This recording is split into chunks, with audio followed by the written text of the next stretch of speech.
Hello friends, എല്ലാവർക്കും നമസ്കാരം. നിങ്ങൾ ഏവരും കാത്തിരിക്കുന്ന നയനയുടെയും ആദർശിന്റെയും ഇന്നത്തെ വിശേഷത്തിലേക്ക് എല്ലാ കൂട്ടുകാർക്കും സ്വാഗതം. എല്ലാവർക്കും നല്ലൊരു ദിവസം ആശംസിച്ചുകൊണ്ട് തന്നെ നമുക്ക് ഇന്നത്തെ സൂപ്പർ ഹിറ്റ് വിശേഷത്തിലേക്ക് കടക്കാം. അതിനു മുമ്പായിട്ട് ആരെങ്കിലും നമ്മുടെ ചാനൽ ആദ്യമായിട്ട് കാണുന്നുണ്ടെങ്കിൽ സബ്സ്ക്രൈബ് ചെയ്ത് വെക്കണം. അതിനോടൊപ്പം തന്നെ നമുക്കൊരു 1K ലൈക്ക് ടാർജറ്റ് മാക്സോ ലൈക്ക് അടിച്ചിട്ട് വീഡിയോ കാണാൻ വേണ്ടി ശ്രദ്ധിക്കണേ. അപ്പൊ തുടങ്ങുമ്പോൾ തന്നെ കാണിക്കുന്നത് നമ്മുടെ നന്ദുവിനെയാണ് കേട്ടോ. അപ്പൊ നന്ദു ഒരു സ്ത്രീ ആയിട്ട് ആദ്യമായിട്ടാണ് നമ്മുടെ ഈ ഒരു സ്ക്രീനിൽ വരുന്നത്. വേറെ ഒന്നുമല്ല, ഒരു സാരിയൊക്കെ ഉടുത്ത് അടിപൊളിയായിട്ട് ഒരുങ്ങി വരാൻ പോവുകയാണ്. അപ്പൊ നന്ദു ഒരു ചെറിയ കമ്മലൊക്കെ ഇട്ടിട്ട് സ്വയമേ മനസ്സിൽ ഇങ്ങനെ പറയുകയാണ്, ഞാൻ വിചാരിച്ചാൽ പോലും ഇത്രയും എനിക്ക് മാച്ചായിട്ടുള്ള ഒരു സാരി എനിക്ക് എടുക്കാൻ പറ്റില്ലായിരുന്നു. പക്ഷെ അനി എടുത്തു തന്നത് എന്ത് മാച്ചിങ് ആണ്. അതുമല്ല, ഞാൻ ഇതുവരെ ഈ ഒരു വേഷത്തില് നിന്നിട്ടില്ല. ആദ്യമായിട്ടാണ് ഞാൻ എൻ്റെ ജീവിതത്തിൽ ഒരു സാരി ഉടുക്കുന്നത് എന്ന് തന്നെ ഇങ്ങനെ മനസ്സിൽ ഇങ്ങനെ പറയാ. അതും അനി എടുത്തു തന്ന സാരി തന്നെയാണല്ലോ എൻ്റെ ജീവിതത്തിൽ എനിക്ക് ആദ്യം ഉടുക്കേണ്ടി വന്നതെന്നൊക്കെ പറഞ്ഞിട്ട് ഇങ്ങനെ കരഞ്ഞുകൊണ്ടിരിക്കുന്നു. ഈ സമയത്താണ് നമ്മുടെ നയനെ കാണിക്കുന്നത്. അതിനോടൊപ്പം തന്നെ നമ്മുടെ നയനയുടെ അമ്മയും അച്ഛനും കൂടെ ഇറങ്ങി വരികയാണ് കേട്ടോ. എന്നിട്ട് ഇതുവരെ എന്ത് നന്ദു ഒരുങ്ങി കഴിഞ്ഞില്ലേ എന്നിങ്ങനെ ചോദിച്ചു. അപ്പോഴത്തേക്ക് നയന പറഞ്ഞു, അവൾ ഒരുങ്ങിക്കൊണ്ടിരിക്കുക. പിന്നെ ഇന്നലെ എല്ലാ കാര്യങ്ങളും ആദർശേട്ടൻ എല്ലാം അറിഞ്ഞു എന്ന് പറഞ്ഞപ്പോൾ എന്തിനാ മോളെ ഈ സമയത്ത് ആദർശനോടെല്ലാം പറയാൻ പോയത്? ഞാൻ മനഃപൂർവ്വം പറഞ്ഞതല്ല. പിന്നെ അങ്ങനെ കുറച്ച് സംഭവങ്ങളൊക്കെ ഉണ്ടായി, അറിയാനിടയായ കുറച്ച് സംഭവങ്ങളൊക്കെ ഉണ്ടായി. അതിനുള്ള കാരണം ഉണ്ടാക്കിയതും അനി തന്നെയാന്ന് പറഞ്ഞു. അപ്പൊ നമ്മുടെ ഗോവിന്ദൻ ചോദിച്ചു, എന്താ മോളെ പറ്റിയത്? ഞങ്ങൾ പറയുകയും ചെയ്തു, സാധാരണ 5 മണിക്ക് എണീക്കുന്ന മോള് വൈകി എണീറ്റതെന്ന്. അല്ല, ഇന്നലെ രാത്രി ഉറങ്ങിയില്ലേ? സത്യം പറഞ്ഞു കഴിഞ്ഞാൽ ഇന്നലെ രാത്രി ഒട്ടും ഉറങ്ങിയിട്ടില്ല അച്ഛാ. വെളുപ്പിന് 3 മണിയായി വന്ന് കിടന്നപ്പം. അതിനുശേഷം നല്ലപോലെ ഉറങ്ങാനും പറ്റിയില്ല. അല്ല, അതുവരെ എന്റെ മക്കൾ എവിടെയായിരുന്നു പോയത്? അത് പിന്നെ പോയത് എവിടെയാന്ന് ചോദിച്ചാല് എന്നൊക്കെ പറഞ്ഞിട്ട് അവിടെ നടന്ന സംഭവങ്ങളൊക്കെ ഇങ്ങനെ പറഞ്ഞു കൊടുക്കാണ് കേട്ടോ അനി കനകദുർഗയോടും ഗോവിന്ദനോടും. അനിയല്ല, സോറി, നമ്മുടെ നയനെ കനകദുർഗയോടും ഗോവിന്ദനോടും. ഇത് കേട്ടതും നമ്മുടെ ഗോവിന്ദൻ പറഞ്ഞു, ഓഹ് എന്റെ ഈശ്വര, എന്തൊക്കെയാ ഞാൻ കേൾക്കുന്നത്. എന്ത് ചെയ്യാനാ അച്ഛാ, ഇത്രയൊക്കെ നടന്നു. ഇനി സാരമില്ല, പോട്ടെ. അല്ല, ഇന്നത്തെ കാര്യങ്ങളൊക്കെ കഴിഞ്ഞാൽ പിന്നെ അവര് തമ്മില് കാണാനും സംസാരിക്കാനൊന്നും പോകുന്നില്ലല്ലോ മോളെ. അതോടുകൂടി ഈ ബന്ധം അങ്ങ് അവസാനിച്ചോളും. അതോടുകൂടി തന്നെ നമ്മുടെ നന്ദുവിനോ പറ്റിയൊരു നല്ല പയ്യനെയും കണ്ടുപിടിച്ചാൽ അവളുടെ സങ്കടമൊക്കെ തീർന്നോളും. പിന്നെ രണ്ടുപേരും 2 വഴിക്കാകും, 2 ജീവിതമാകും. അത് മതി മോളെ. അതോടുകൂടി എല്ലാം അവസാനിക്കൂലോ. പിന്നെ നമ്മുടെ നന്ദുവിന് കുറച്ച് വിഷമമൊക്കെ കാണും. അതൊക്കെ നമുക്കങ്ങ് സഹിക്കാം. അല്ലാതെ പിന്നെ എന്താ ചെയ്യുക? അതുമല്ല, ഒരിക്കലും എൻ്റെ മോൾ ഈ വീട്ടിൽ കയറി വരാൻ പാടില്ല. ഈ വീട്ടിൽ കയറി വന്നു കഴിഞ്ഞാൽ എൻ്റെ മോൾക്ക് ഒരിക്കലും സമാധാനം ഉണ്ടാവില്ല എന്നൊക്കെ പറഞ്ഞിട്ട് നമ്മുടെ നന്ദുവും ഗോവിന്ദനും ഇല്ല, സോറി, നമ്മുടെ കനകദുർഗയും ഗോവിന്ദനും കൂടെ നേരെ നന്ദുവിന്റെ അടുത്തേക്ക് പോവാണ് കേട്ടോ. അപ്പോഴത്തേക്ക് നമ്മുടെ കനകദുർഗ നോക്കിയപ്പോഴേക്ക് സാരിയൊക്കെ കൊടുത്ത് നിൽക്കുകയാണ് മോള്. ഇത് കണ്ടു കഴിഞ്ഞപ്പോഴത്തേക്ക് നമ്മുടെ കനകദുർഗയ്ക്ക് ഭയങ്കര സന്തോഷം. കനകദുർഗ എന്നിട്ട്, വാവ്, എന്ത് രസമാ ഇത്, എന്ത് ഭംഗിയാ മോളെ കാണാന്, ഏതായാലും നന്നായിട്ടുണ്ട് കേട്ടോ. പിന്നെ ഈ പ്രായമൊക്കെ എന്നേ കഴിഞ്ഞു. നേരത്തെ സാരിയൊക്കെ ഉടുത്ത് നടക്കേണ്ടതല്ലായിരുന്നോ? നേരത്തെ സാരി ഉടുക്കുകയാണെങ്കിൽ കുറച്ചും കൂടെ ഭംഗി അന്ന് എനിക്ക് തോന്നിച്ചേനെ. അപ്പോഴത്തേക്കും നമ്മുടെ ഗോവിന്ദൻ പറഞ്ഞു, ആദർശ് മോനെ ഇന്നലെ എല്ലാം അറിഞ്ഞല്ലേ മോളെ, ഇനിയിപ്പൊ അതേപ്പറ്റി ഒന്നും ചിന്തിച്ചിട്ട് ഒരു കാര്യമില്ല. മോൾ അതിനെക്കുറിച്ച് ഒന്നും ചിന്തിക്കേണ്ട. നയനെ ആത്മാർത്ഥമായിട്ടാണ് നിന്നെ സ്നേഹിക്കുന്നത്. അതുപോലെ ആദർശിന്റെ കാര്യവും അങ്ങനെ തന്നെയാ. ആദർശ് അനിയെ ആത്മാർത്ഥമായിട്ട് സ്നേഹിക്കുന്നുണ്ട്. ഒരുപക്ഷെ അയാളേക്കാൾ കൂടുതൽ എന്ന് വേണമെങ്കിൽ പറയാം. അപ്പൊ അതുകൊണ്ട് തന്നെ നമ്മൾ ഇങ്ങനെ ഒന്നും ചെയ്യാൻ പാടില്ല. പിന്നെ അനിയന്റെ ഭാഗത്തു നിന്നാണ് ഏട്ടൻ ചിന്തിച്ചത്. പക്ഷെ എന്ന് വെച്ചാൽ നമ്മൾ അതിനെ അനുകൂലിക്കാനൊന്നും പാടില്ല. നമുക്ക് അർഹതയില്ലാത്തത് നമ്മൾ വേണമെന്ന് വാശി പിടിക്കാൻ പാടില്ല മോളെ. ഒരു സമയത്ത് ഇവളും നവ്യയും അങ്ങനെയല്ലേ സഞ്ചരിച്ചുകൊണ്ടിരുന്നത്? കോടീശ്വരന്മാരെ തേടി ഇങ്ങനെ പറന്ന് നടന്നു. അത് അവസാനം എവിടെയാ കൊണ്ടെത്തിച്ചെന്ന് പ്രത്യേകിച്ച് ഞാൻ പറഞ്ഞു തരേണ്ട കാര്യമില്ലല്ലോ. അപ്പോഴത്തേക്കും കനകദുർഗയും പറഞ്ഞു, ശരിയാ മോളെ, ഇതിനൊക്കെ കാരണമായത് ഈ അമ്മയാ. ഈ അമ്മയ്ക്ക് അതിൽ ഒരുപാട് വേദനയും സങ്കടവും ഒക്കെ ഉണ്ട്. വേണ്ടായിരുന്നു എന്നൊക്കെ തോന്നിപ്പോയിട്ടുണ്ട്. ഇവിടെയുള്ള പലവരുടെയും മുമ്പിൽ ചൂളി നിൽക്കുന്നുണ്ടെങ്കിലേ അതിന് കാരണം എൻ്റെ നവ്യമോളുടെ അത്യാഗ്രഹമല്ലേ. അതിന് ബലിയാടായത് പാവം നയനമോളും. ഇനിയിപ്പൊ പറഞ്ഞിട്ടൊരു കാര്യമില്ലെന്ന് അറിയാന്ന് പറഞ്ഞപ്പോഴത്തേക്കും നമ്മുടെ ഗോവിന്ദൻ പറഞ്ഞു, മോളുടെ മുന്നിൽ നല്ലൊരു ജീവിതമുണ്ട്. മോളുടെ നയനേച്ചി പറയുന്നത് പോലെ, ഞങ്ങൾ പറയുന്നത് പോലെ മോള് കയറി ചെല്ലുന്ന വീട്ടില് ഒരിക്കലും മോള് പുറംപോക്കാകാൻ പാടില്ല. ഞങ്ങളുടെ പ്രതീക്ഷയൊക്കെ മോളാന്ന് അറിയാലോ. 2 പേരോ ഇങ്ങനെയായി. മോൾക്കെങ്കിലും നല്ലൊരു ജീവിതം കിട്ടണം. ഇവിടെ നയനമോളുടെ അമ്മായിയമ്മ പറയുന്നത് കേട്ടില്ലേ, ഇന്നത്തെ ദിവസം ഈ വീട്ടിലേക്ക് വരാൻ പോകുന്നത് ഈ വീട്ടിലെ ആദ്യത്തെ മരുമകളാണെന്ന്.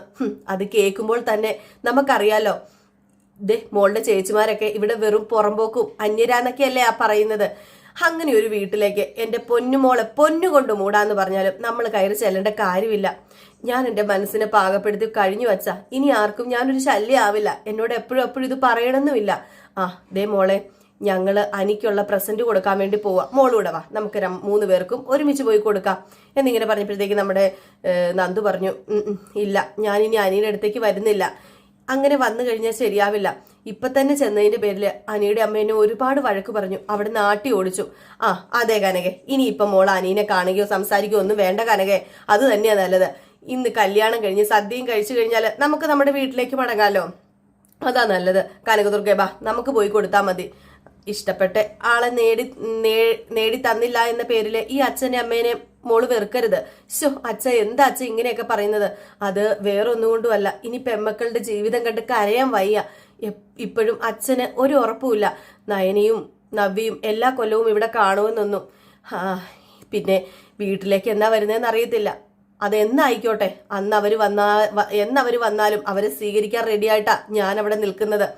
അതുകൊണ്ടാ മോളോട് ഞാൻ ഈ കാര്യങ്ങളൊക്കെ പറഞ്ഞതെന്ന് പറഞ്ഞിട്ട് നമ്മുടെ ഗോവിന്ദൻ അങ്ങ് പോവാണ് കേട്ടോ. കാരണം ഒരു അച്ഛന്റെ വേദനയാണത്. ഇവിടെ രണ്ടു മക്കൾക്ക് പിടിച്ചു നിൽക്കാൻ പറ്റുന്നില്ല, പിന്നെയല്ലേ മൂന്നാമത് ഒരു മോളും കൂടെ വന്ന് പിടിച്ചു നിൽക്കുന്നത്. ഏതായാലും കനകദുർഗയും അങ്ങ് പോയി. നമ്മുടെ നന്ദു തന്നെ അവിടെ കരഞ്ഞുകൊണ്ട് വീണ്ടും നിൽക്കുകയാണ്. വീണ്ടും കരഞ്ഞുകൊണ്ട് തന്നെ ആട്ടോ നന്ദു അവിടെ നിൽക്കുന്നത്. പിന്നെ നമ്മുടെ അനീനിയാ കാണിക്കുന്നത്. അങ്ങോട്ടേക്ക് നമ്മുടെ ഗോവിന്ദനും കനകദുർഗയും ചെന്നിട്ട് ഗോവിന്ദൻ ചോദിച്ചു, ഇന്നലെ എല്ലാവരും എല്ലാം അറിഞ്ഞല്ലേ? നയനമോളെല്ലാം എന്നോട് പറഞ്ഞു. അല്ലാണ്ടി ഇവരുടെ ഭാഗത്തൊന്നും ഒരു തെറ്റുമില്ല. എനിക്ക് എല്ലാം മനസ്സിലായി. എന്നാലും ഇന്ന് കല്യാണമായിട്ട് ഏട്ടനെ ഒരുപാട് വിഷമിപ്പിച്ചു അല്ലേ അനിയൻ? അതിനേക്കാൾ വിഷമത്തിലല്ലേ ഞാന്. എടാ മോനെ, നടക്കേണ്ട ബന്ധമാണ് ഇന്ന് നടക്കുന്നത്. ഇനിയിപ്പൊ ബന്ധുക്കൾ തമ്മിൽ പരസ്പരം കലഹിക്കാതെ ഇരിക്കാൻ നോക്കേണ്ടത് ആരാ? മോനല്ലേ? മോനാ ഇനി അത് ശ്രദ്ധിക്കേണ്ടത്. അത് മോന് ഞങ്ങള് പറഞ്ഞാൽ എത്രത്തോളം മനസ്സിലാവുമെന്നൊന്നും അറിയില്ല. പിന്നെ മോനെ കൈയൊന്ന് കാണിച്ച് ഒരു സമ്മാനമായിട്ടാണ് ഞങ്ങൾ വന്നേക്കുന്നതെന്ന് പറഞ്ഞിട്ട് ഒരു സമ്മാനം ഇട്ട് കൊടുക്കാൻ കേട്ടോ. അപ്പൊ വേറൊന്നും അല്ല, ചെറിയൊരു ബ്രേസ്ലെറ്റ് ആണ് ഇട്ട് കൊടുക്കുന്നത്. അപ്പോഴത്തേക്കും നമ്മുടെ അനി ചോദിക്കുകയാണ്, എന്തിനാ ആന്റി വെറുതെ പൈസ ഇല്ലാത്ത സമയത്ത് ഇതൊക്കെ? അതൊന്നും സാരമില്ല, ഞങ്ങളെ 2 മക്കളും ഇങ്ങോട്ടല്ലേ വന്നത്. ഇത് തന്നെ ഒരുപാട് കുറഞ്ഞു പോയെന്ന് ഞങ്ങൾക്കറിയാം. ഇതിനുള്ള സ്ഥിതിയെ ഞങ്ങൾക്കുള്ളൂ. അപ്പോഴത്തേക്കും പെട്ടെന്ന് നമ്മുടെ ദേവയാനി വന്നിട്ട്, ഞങ്ങളുടെ പയ്യന് ഇപ്പം പ്രസന്റേഷനൊക്കെ കൊടുക്കുകയാണോ? ഓഹോ, കൊള്ളാലോ. ആരും കാണാതെ കൊടുത്തതാന്ന് ജലജയും. എന്നിട്ട് ജലജ പറഞ്ഞു, കാണിക്കാൻ പറ്റുന്ന ഉരുപ്പടിയല്ലല്ലോ കൈ കൊടുത്തത്. അപ്പൊ ഗോവിന്ദൻ പറഞ്ഞു, ഞങ്ങളുടെ സ്ഥിതിക്ക് അനുസരിച്ച് ഞങ്ങൾ ഒരു സമ്മാനം കൊടുത്തതേ ഉള്ളൂ. അതെന്തിനാ അവന്റെ കൈ കൊടുത്തത്? സ്വർണ്ണ ചെയിന, പക്ഷെ അത് 1 പവൻ തികച്ചു കാണത്തില്ല. അല്ല, 2 പവനുണ്ട്. 2 പവന്. അല്ല, ഇനി സ്വർണ്ണമാണോന്ന് ഉറച്ച് നോക്കേണ്ടി വരുമായിരിക്കും ഏട്ടത്തി എന്നിങ്ങനെ ജലജ പറഞ്ഞു. അപ്പോഴത്തേക്ക് നമ്മുടെ കനകദുർഗ പറഞ്ഞു, ഈ വീട്ടിലെ എല്ലാവർക്കും സ്വർണം കണ്ടിട്ടുണ്ടെങ്കിൽ പെട്ടെന്ന് നോക്കാൻ പറ്റൂലോ, അത് ഉരച്ചു നോക്കേണ്ട കാര്യമില്ലെന്നൊക്കെ എനിക്കറിയാന്ന് ഇങ്ങനെ പറഞ്ഞു. അപ്പൊ അനി പറഞ്ഞു, അതെ, എനിക്ക് നയനേടത്തിയുടെ അച്ഛനും അമ്മ എന്ത് തന്നാലും സന്തോഷം തന്നെയാ. അതിന്റെ തൂക്കവും അതൊന്നും ഞാൻ അളന്ന് നോക്കാറില്ല. പിന്നെ സ്വർണം വാങ്ങി പൈസ കളയണ്ടായിരുന്നു എന്നാ ഞാൻ പറഞ്ഞത്. ഇവരുടെ അവസ്ഥയ്ക്ക് എനിക്കറിയാലോ. അപ്പൊ ദേവയാനി പറഞ്ഞു, പിന്നെ എന്തിനാടാ അങ്ങനെയുള്ള ഒരു കഷ്ടപ്പെട്ട് ഇത് മേടിച്ചു വന്നത്? അങ്ങനെ ഇത് മേടിച്ചു വരേണ്ട കാര്യമില്ലായിരുന്നോ? എന്തെങ്കിലും കൊടുത്തു മറ്റുള്ളവരെ ബോധ്യപ്പെടുത്താനായിരിക്കും ഈ കെട്ടുവിദ്യയൊക്കെ ആയിട്ട് വന്നത്. നിങ്ങളുടെ മക്കൾ ഇങ്ങോട്ട് വന്ന പോലെയല്ല ഇങ്ങോട്ട് ഇന്ന് പെങ്കൊച്ചു കടന്നു വരാൻ പോകുന്നത്. പൊന്നുകൊണ്ട് മൂടിയ അവളുടെ അച്ഛനും അമ്മയും ഇങ്ങോട്ടേക്ക് അവളെ പറഞ്ഞു വിടുന്നത്.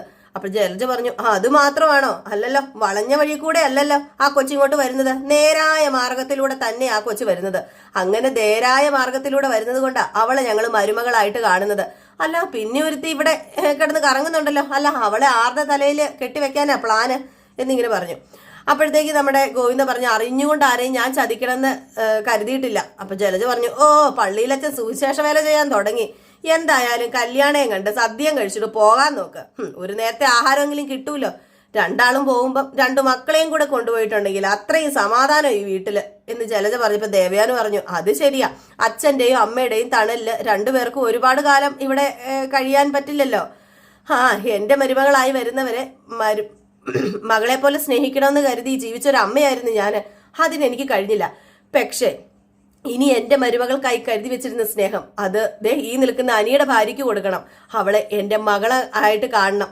നിങ്ങളുടെ മകള് ആ പെണ്ണിന്റെ ദാസ്യപ്പണി ചെയ്യാന് നിയോഗിക്കപ്പെട്ടവരായിരിക്കും. അതിനുള്ള വിലയും നിലയൊക്കെ നിങ്ങളുടെ മക്കൾക്കുള്ളൂ എന്ന് പറഞ്ഞിട്ട് ബാ ജലജ എന്ന് പറഞ്ഞിട്ട് ദേവയാനി വിളിച്ചോണ്ട് പോയി. അപ്പോഴത്തേക്കും നമ്മുടെ അനി പറഞ്ഞു, ആന്റി ഇതൊന്നും കാര്യമാക്കണ്ട, ഭാര്യ എന്ന് പറഞ്ഞ് കൂട്ടിക്കൊണ്ട് വരാൻ പോകുന്ന അത്ര നല്ല സ്വഭാവമുള്ള പെണ്ണൊന്നും അല്ലെന്ന് എനിക്ക് അറിയാന്ന് പറഞ്ഞപ്പോൾ ഗോവിന്ദൻ പറഞ്ഞു, മോളെ മോനെ അങ്ങനെയൊന്നും പറയരുത്. മോന്റെ സ്വഭാവം നല്ല സ്വഭാവമാണ്. അങ്ങനെയുള്ളപ്പം മോന്റെ ദാമ്പത്യ ജീവിത പരാജയത്തിലേക്ക് ഒന്നും ചെല്ലില്ല. ആരൊക്കെ എന്തൊക്കെ പറഞ്ഞാലും ഞങ്ങളുടെ പ്രാർത്ഥന എപ്പോഴും മോന്റെ ഒപ്പം ഉണ്ടാവും.